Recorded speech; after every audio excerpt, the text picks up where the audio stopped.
নমস্কার বন্ধুরা, আজকে চলে এলাম একটা নতুন রেসিপি নিয়ে। আজ বানাবো দই কাতলা। এখানে 1 কিলো কাতলা মাছ আছে। এটাকে প্রথমে নুন হলুদ দিয়ে ম্যারিনেট করে নেবো। প্রথমে দেবো গুঁড়ো হলুদ, আর দেবো স্বাদ মতো নুন দিয়ে মাছগুলোকে একসাথে মেখে নেব। কড়াতে সর্ষের তেল গরম করে নিয়েছি। এবার ম্যারিনেট করে রাখা মাছগুলো একে একে ভেজে নেব। ওইদিকে মাছগুলো ভাজা হচ্ছে, এদিকে দই কাতলার জন্য আমরা একটা স্পেশাল পেস্ট বানিয়ে নেব। এখানে 10-12টা কাজু আর 2 চামচ পোস্ত ভিজিয়ে রেখেছিলাম, ওটা দিয়ে দেবো। আর দেবো 1 চামচ মৌরি দিয়ে এর একটা স্মুথ পেস্ট বানিয়ে নেব। মাছগুলোর উভয় পিঠ ভালোভাবে ভাজা হয়ে গেছে। একটা পাত্রে মাছগুলোকে তুলে নেব।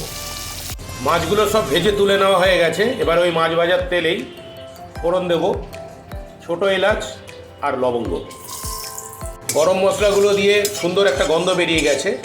এবার দিয়ে দেবো 2টো বড় সাইজের পেঁয়াজ পেস্ট। পেঁয়াজটা হালকা বাদামি রঙের হয়ে এসছে। এবার দিয়ে দেবো 2.5 চামচ আদা রসুন কাঁচা লঙ্কা পেস্ট। আদা রসুন পেস্টটাকে মিনিট 3-4 মতো ভালোভাবে কষিয়ে নিয়েছি। এর কাঁচা গন্ধটা চলে গেছে। এবার কাজু পোস্ত মৌরির যে পেস্টটা বানিয়েছিলাম সেই পেস্টটা দিয়ে দেবো, ভালোভাবে মিশিয়ে নেব। কাজু পোস্তর পেস্টটা মিনিট 3-4 মতো ভালোভাবে কষিয়ে নিয়েছি। এবার দেবো কতগুলো গুঁড়ো মশলা। দেবো 1 চামচ জিরে গুঁড়ো, 1 চামচ ধনে গুঁড়ো, 1/2 চামচ গুঁড়ো হলুদ, আর দেবো স্বাদ মতো নুন। গুঁড়ো মশলাগুলোকে মিনিট 1.5 মতো ভালোভাবে কষিয়ে নিয়েছি। ঠিক মশলাটা এরকম একটা টেক্সচার এসছে। এবার দিয়ে দেবো 200 গ্রাম ফেটিয়ে রাখা টক দই। দইটা দেওয়ার সময় ফ্লেমটাকে সম্পূর্ণ লো করে দিতে হবে। দিয়ে ভালোভাবে দইটাকে মিশিয়ে নেবো মশলার সাথে। দইটাকে মিনিট 3-4 মতো ভালোভাবে মশলার সাথে কষিয়ে নিয়েছি। এবার দিয়ে দেবো প্রয়োজন মতো জল। ঝোলটা খুব সুন্দর ফুটে উঠেছে। এবার ভেজে রাখা মাছগুলো একে একে ঝোলের মধ্যে দিয়ে দেবো। আমাদের দই কাতলা অলমোস্ট রেডি।